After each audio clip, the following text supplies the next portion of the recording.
Bismillahirrahmanirrahim. Dear students, Assalamu alaikum.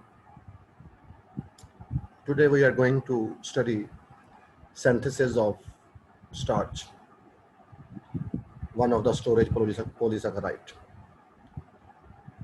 Before studying starch synthesis, we must know some basic concept about the biochemistry of starch. Let's see some basics about the starch biochemistry. Starch is a polymer of alpha D glucose units. Starch जो है वो बहुत सारे alpha D glucose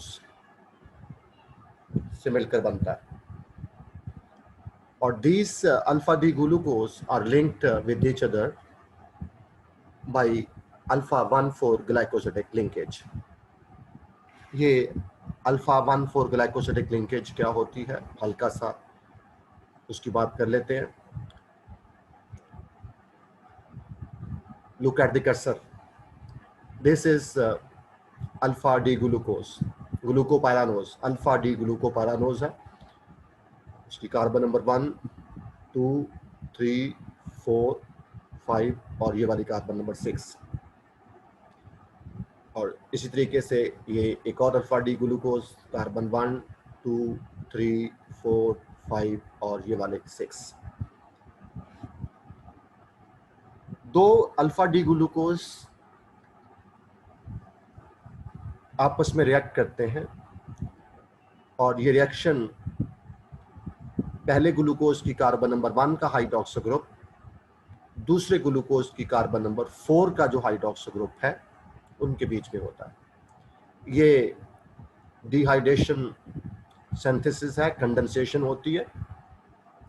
यहाँ मैंने बताया कि carbon glucose 1 का या पहले ग्लूकोज की कार्बन नंबर 1 दूसरे ग्लूकोज की कार्बन नंबर 4 के हाइड्रोक्सी ग्रुप रिएक्ट करके वाटर बना देते हैं और ये दोनों ग्लूकोज ग्लाइकोसिडिक बॉन्ड के जरिए कार्बन ऑक्सीजन लिंकेज के जरिए इस तरह से जुड़ जाते हैं. कार्बन ऑक्सीजन लिंकेज ये ग्लाइकोसिडिक बॉन्ड है.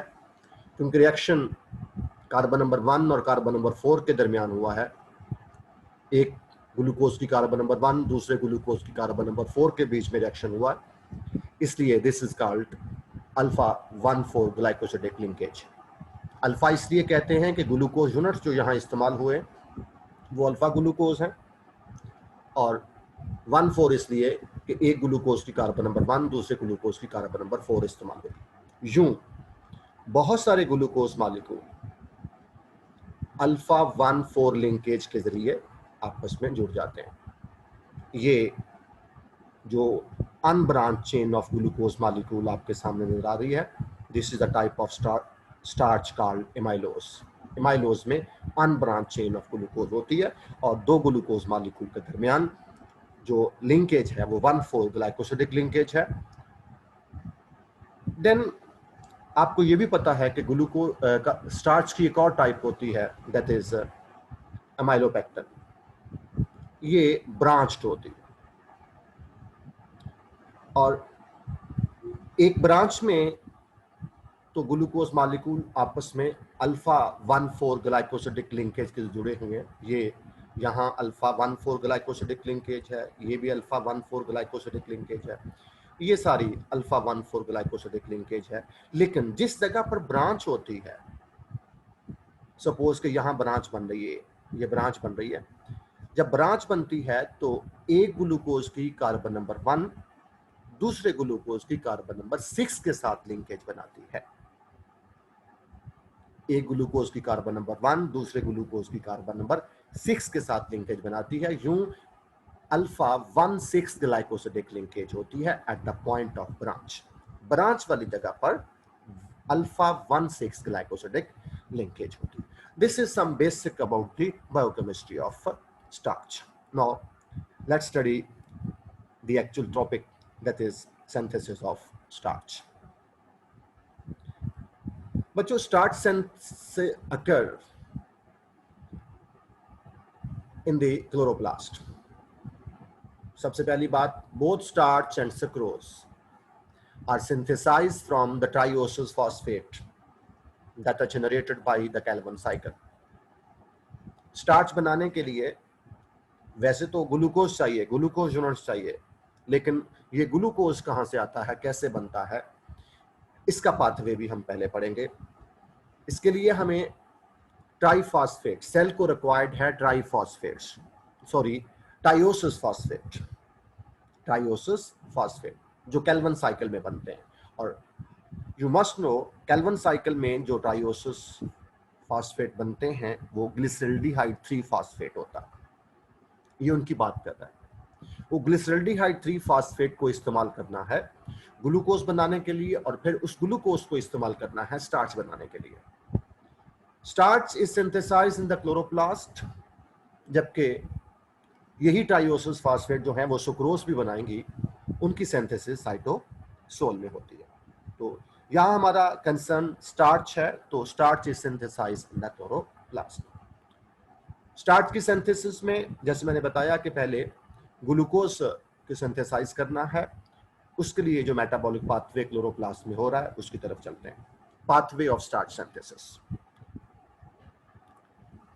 First reaction, interconversion of triosis.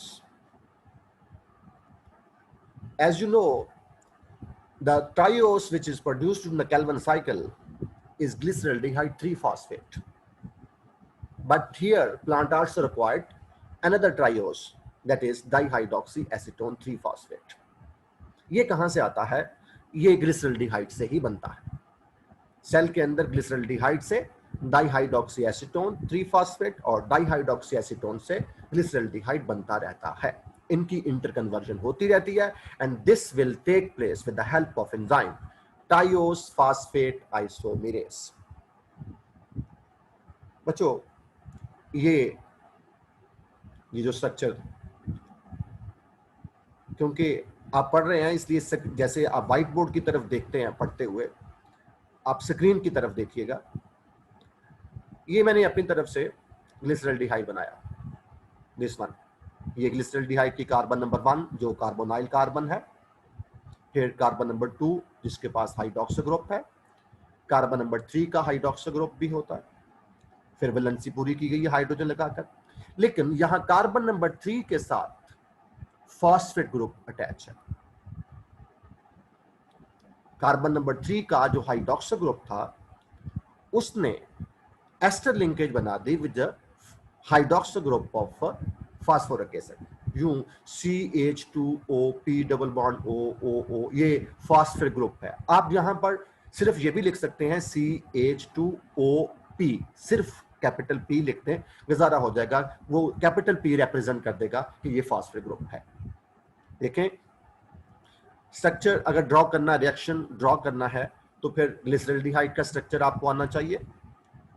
एक ग्लिसरल्डिहाइड एक ट्राइओस है, उसमें 3 कार्बन 1 2 3। कार्बन नंबर 1 जो है वो क्या है? Carbonyl carbon.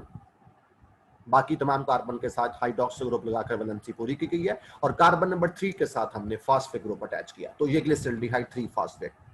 This glyceraldehyde 3 phosphate can be changed into dihydroxyacetone 3 phosphate. ये dihydroxyacetone 3 phosphate है। डाइहाइड्रोक्सीएसीटोन जो है ये भी टाइओस होती है, लेकिन ये कीटो शुगर है। Carbon number 1, carbon number 2, carbon number 3। Carbon number 1 पे हाइड्रोक्सी ग्रुप होता है, कार्बन नंबर 2 कार्बोनाइल ग्रुप होती है, और कार्बन नंबर 3 फिर हाइड्रोक्सी ग्रुप होती है। और यहां पर भी कार्बन नंबर 3 का हाइड्रोक्सी ग्रुप जो है वो फास्फोरिक एसिड के साथ लिंकेज बना रहा है, और जो फास्फेट ग्रुप अटैच हुआ है।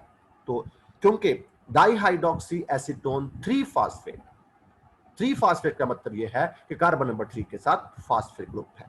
तो हमें ग्लिसरल्डिहाइड तो मिल जाता है कहां से? कैल्विन साइकिल से, और उसका आइसोमर डाइहाइड्रोक्सीएसीटोन सेल खुद बना लेता है with the help of enzyme triose phosphate isomerase. यूं हमारे पास दोनों ट्राइओसेस आ गए जो मेटाबॉलिक पाथवे के लिए रिक्वायर्ड है।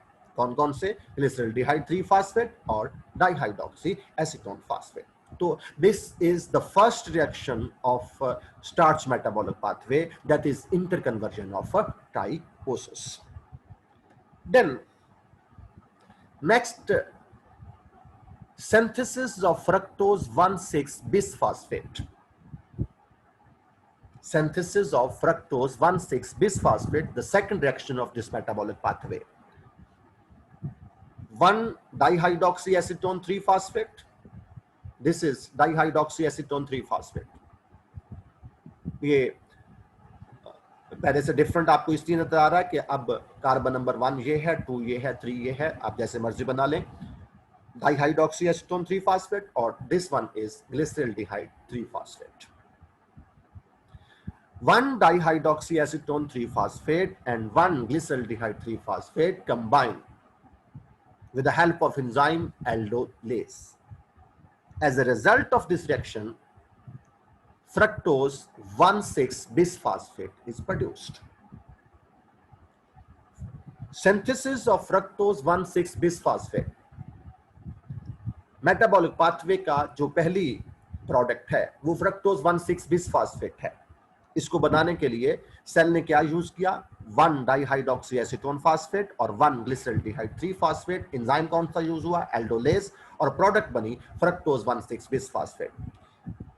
रिएक्शन अगर दिखाना हो स्ट्रक्चर की फॉर्म में तो आपको फ्रक्टोज के स्ट्रक्चर का पता है, मैंने सिखाया हुआ पहले आपको. ये उसकी कार्बन नंबर 1 है, ये जो जहां CH2OH होता है, कार्बन नंबर 1, कार्बन नंबर 2, 3, 4, 5 और ये कार्बन नंबर 6.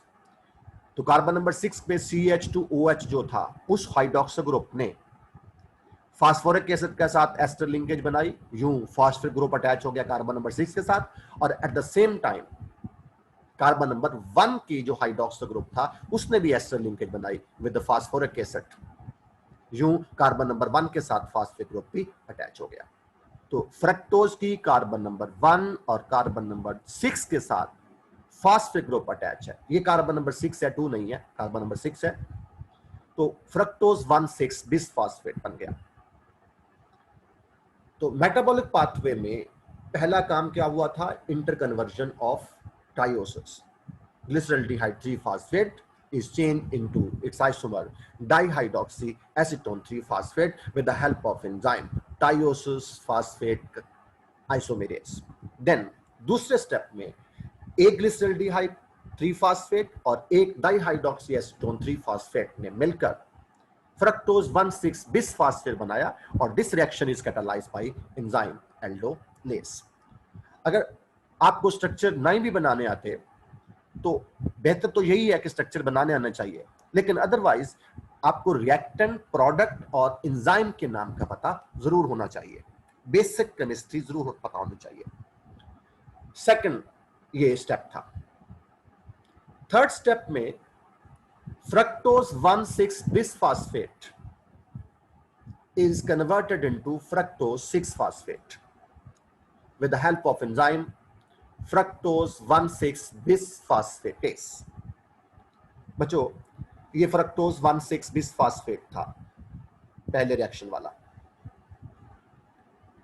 एक एंजाइम fructose 1,6 bisphosphatase, याद रखें bisphosphatase, ये इसके कार्बन नंबर 1 से फास्फेट ग्रुप जो है वो रिमूव कर देती है. फास्फेटेस इसलिए कहा कि एक फास्फेट ग्रुप रिमूव कर रही है, फास्फेट ग्रुप ब्रेक करी यहां से, और यूं जो प्रोडक्ट रह जाती है वो हो जाती है फ्रक्टोज 6-फॉस्फेट. थर्ड स्टेप में फ्रक्टोज 1,6 बिसफॉस्फेट चेंज हो गया फ्रक्टोज 6-फॉस्फेट में. एंजाइम कौन सा इस्तेमाल हुआ? फ्रक्टोज 1,6 बिसफॉस्फेटेस. और रिएक्शन कैसे दिखाया गया? This is fructose 1,6 bisphosphate. Carbon number 1 का फास्फेट ग्रुप यहां से रिमूव करके यहां हाइड्रोक्सी ग्रुप बन गया और यूं फ्रक्टोज 6-फॉस्फेट बन गया. Now, the fourth step. In the fourth step, fructose 6-phosphate is changed into its isomer glucose 6-phosphate.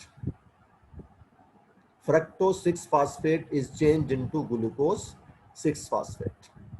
यहां एंजाइम है आइसोमेरेज, फास्फोहेक्सोज आइसोमेरेज, या हम ये भी कह सकते हैं fructose 6-phosphate isomerase.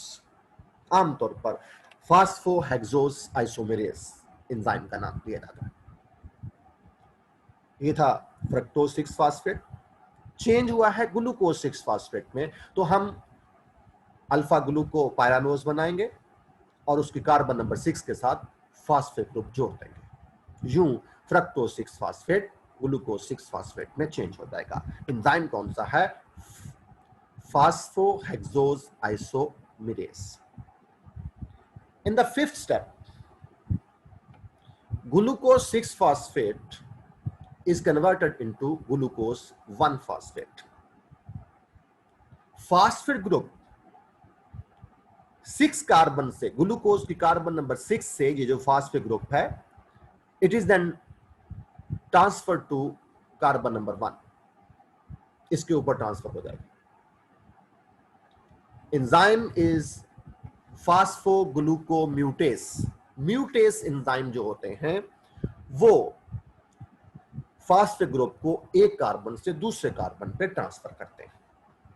Glucose 6-phosphate change हो गया इनटू ग्लूकोज 1-phosphate। जो फास्फेट ग्रुप ग्लूकोज की कार्बन नंबर 6 के साथ अटैच था, वो कार्बन नंबर 1 के साथ अटैच हो गया। अगेन मैं बात बता दूं कि यहां आप मुकम्मल फास्फेट ग्रुप लिखने के बजाय सिर्फ P यानी CH2OP, ये O रिप्रेजेंट करेगा एस्टर लिंकेज को और P रिप्रेजेंट करेगा पूरे फास्फेट ग्रुप को। इसके बाद 6th स्टेप में glucose 1-phosphate become ADP glucose with the help of enzyme ADP glucose phosphorylase. ADP glucose phosphorylase यानी ग्लूकोज 1-phosphate जो है, ग्लूकोज 1-phosphate, इससे ये फास्फेट ग्रुप रिमूव होगा, एटीपी इस्तेमाल होगा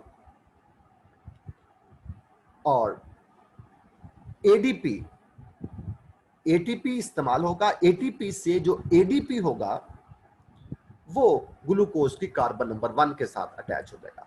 एडीपी आप यहां सिर्फ ओ के, ये ग्लूकोज 1-phosphate है, उसकी कार्बन नंबर 1 के साथ फास्फेट ग्रुप जुड़ा हुआ, और ये भी ग्लूकोज ही है, ग्लूकोज में कोई चेंज नहीं आई, सिर्फ यहां उसकी कार्बन नंबर 1 के साथ एडीपी एडिनोसिन डाइफॉस्फेट अटैच हो जाता है। तो यहां अगर आप इस जगह पर रिएक्शन देखें तो जो मैंने दिखाया, 2 फास्फेट ग्रुप जुड़े हुए हैं एस्टर लिंकेज के जरिए और एक एडिनोसिन। एडिनोसिन से मराद ये है एडेनिन बेस और राइबोस शुगर। वो सारा दिखाने के बजाय उसकी शॉर्ट फॉर्म दिखाई, सिर्फ एडिनोसिन लिखा गया। आप यहां पर सिर्फ OADP भी लिख सकते थे। मकसद ये है कि हमें ये पता होना चाहिए कि ग्लूकोज 1-phosphate जो है वो चेंज हो गया है into glucose ADP glucose with the help of enzyme ADP glucose phosphorylase और पायरोफॉस्फेट डाइफॉस्फेट रिलीज हुए। यानी एक फास्फेट ग्रुप ये वाला रिलीज हुआ और एक फास्फेट जो है वो एटीपी से, क्योंकि एटीपी के 2 फास्फेट ग्रुप जो हैं वो यहां एडीपी की फॉर्म में ग्लूकोज के साथ जुड़े हुए हैं और एक फास्फेट रिमूव हुआ तो 2 फास्फेट ग्रुप रिलीज हो गए। ये जो पीपीआई है, पायरोफॉस्फेट जो है, it is hydrolysed into inorganic phosphate by another enzyme called pyrophosphatase. Pyrophosphatase एक एंजाइम है जो पायरोफॉस्फेट को, इनऑर्गेनिक पायरोफॉस्फेट को इनऑर्गेनिक फॉस्फेट में कन्वर्ट कर देता है। ये बड़ा इंपॉर्टेंट रिएक्शन है, इसको हम बाद में डिस्कस करेंगे।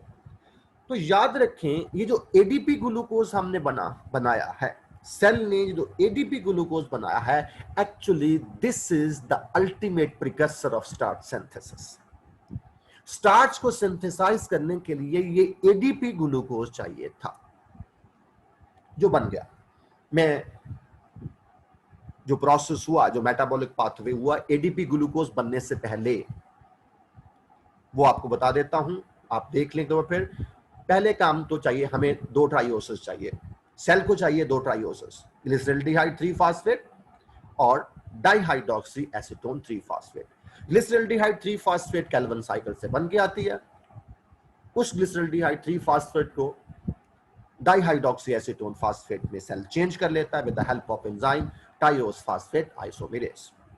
देन एक ग्लिसरल्डिहाइड 3 फास्फेट और एक डाइहाइड्रोक्सी एसीटोन 3 फास्फेट आपस में मिलकर फ्रक्टोज 1,6 बिस फास्फेट बना देते हैं with the help of enzyme aldolase. फिर fructose 1,6 bisphosphate is changed into fructose 6 phosphate with the help of enzyme fructose 1,6 bisphosphatase, और फिर fructose 6 phosphate is changed into its isomer glucose 6 phosphate with the help of enzyme phosphohexose isomerase, और फिर glucose 6 phosphate is changed into glucose 1 phosphate with the help of enzyme phosphoglucomutase, और आखिर में glucose 1 phosphate is changed into ADP glucose, यानी glucose के साथ ADP adenosine diphosphate attach हो जाएगा और ये काम करेगा ADP glucose phosphorylase. ADP glucose phosphorylase. तो अक्सर बुक्स वालों ने जो स्टार्च की सिंथेसिस है वो यहां से शुरू की होती है, ADP ग्लूकोज से। वो कहते हैं कि ADP ग्लूकोज रिक्वायर्ड है, यकीनन यही बात है, लेकिन सारा एडीपी ग्लूकोज कहां से आता है उसका मेटाबॉलिक पाथवे भी हमें बताना है। एडीपी ग्लूकोज कैसे आता है? By various reactions of trioses which thiouses phosphate which are produced during the Calvin cycle. Now ADP glucose बन गया। इससे आगे बहुत इंपॉर्टेंट बात, स्टार्च सिंथेज एंजाइम है। स्टार्च सिंथेज क्या है? एंजाइम। ये क्या करता है? It catalyzes 1,4 linkage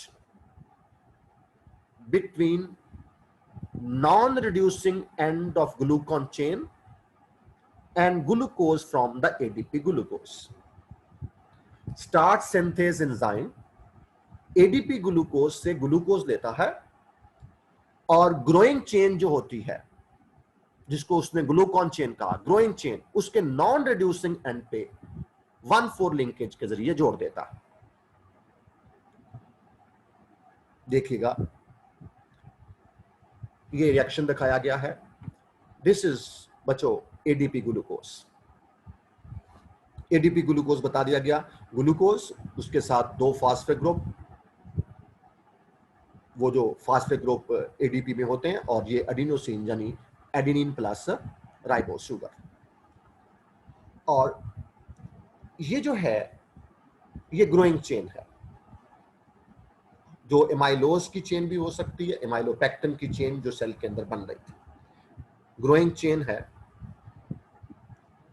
और ये इसका नॉन रिड्यूसिंग एंड है। जो कार्बन नंबर 4 जिस तरफ होगी वो नॉन रिड्यूसिंग एंड होगा। ग्लूकोज की वो कार्बन, वो साइड जो जिस साइड पे कार्बन नंबर 4 होगा वो क्या होगा? Non reducing and. और जिस तरफ कार्बन नंबर 1 होते हैं वो रिड्यूसिंग एंड होता है। तो ये एंजाइम स्टार्च सिंथेस है। ये क्या कर रही है? ये स्टार्च सिंथेस एडेनिन डाइफॉस्फेट को ग्लूकोज से अलग कर देती है। ये एडीपी रिलीज हो गया और ये जो शुगर थी, ग्लूकोज जो था, जो रेड कलर में ग्लूकोज दिखाया गया, अल्फा डी ग्लूकोपाइरानोज, इसको वो इस ग्रोइंग चेन के साथ 1,4 लिंकेज के जरिए जोड़ देता है। ये इसका नॉन रिड्यूसिंग एंड था, ग्रोइंग चेन का नॉन रिड्यूसिंग एंड ये वाला। और ग्लूकोज के जो एडीपी ग्लूकोज से ग्लूकोज आया है उसका रिड्यूसिंग एंड ग्रोइंग चेन के नॉन रिड्यूसिंग एंड के साथ वो जोड़कर क्या बना देता है? 1,4 ग्लाइकोसिडिक लिंकेज बना देता है। यूं चेन सिंथेसाइज लंबी होना शुरू हो जाती है। अब ये उसका नॉन रिड्यूसिंग एंड हो गया। आगे इसके साथ मजीद ग्लूकोज जुड़ेगा। इसी चीज को यहां पर भी दिखाया गया। बेटो ये जो ग्रीन कलर में है ये ग्लूकोज मॉलिक्यूल 1,4 लिंकेज के से जुड़े हुए हैं। This is growing starch chain, either it is amylose या एमाइलोपेक्टिन। ये ग्रोइंग स्टार्च चेन है। ये उसका नॉन रिड्यूसिंग एंड है, कार्बन नंबर 4 जिस तरफ है। और ये पड़ा हुआ एडीपी ग्लूकोज जो हमने एक मेटाबॉलिक पाथवे के जरिए सिंथेसाइज किया है। Starch synthase, SS starch synthase को रिप्रेजेंट कर रहा है। ये एंजाइम क्या करती है, ये एंजाइम एडीपी को रिमूव करती है और इस ग्लूकोज को ग्रोइंग चेन के नॉन रिड्यूसिंग एंड के साथ 1,4 लिंकेज के जरिए जोड़ देती है। यूं चेन एलोंगेट होती है। अब अगली बात भी, ब्रांच कैसे बनती है? एमाइलोज में तो ब्रांच नहीं बननी, लेकिन एमाइलोपेक्टिन में तो ब्रांच भी बननी है ना। ये ब्रांच कैसे बनती है? एक और एंजाइम है starch branching enzyme. Starch branching enzyme ये क्या करती है? Starch branching enzyme hydrolyses alpha 1,4 linkage in the glucan chain. ये ग्लूकोन चेन में अल्फा 1,4 लिंकेज को तोड़ती है एंड देन वो जो कार्बन नंबर 1 होती है एक ग्लूकोज की, उसको दूसरे ग्लूकोज की दूसरी चेन के ग्लूकोज के कार्बन नंबर 6 के साथ अटैच कर देती है। किस तरह से, जरा देखिएगा।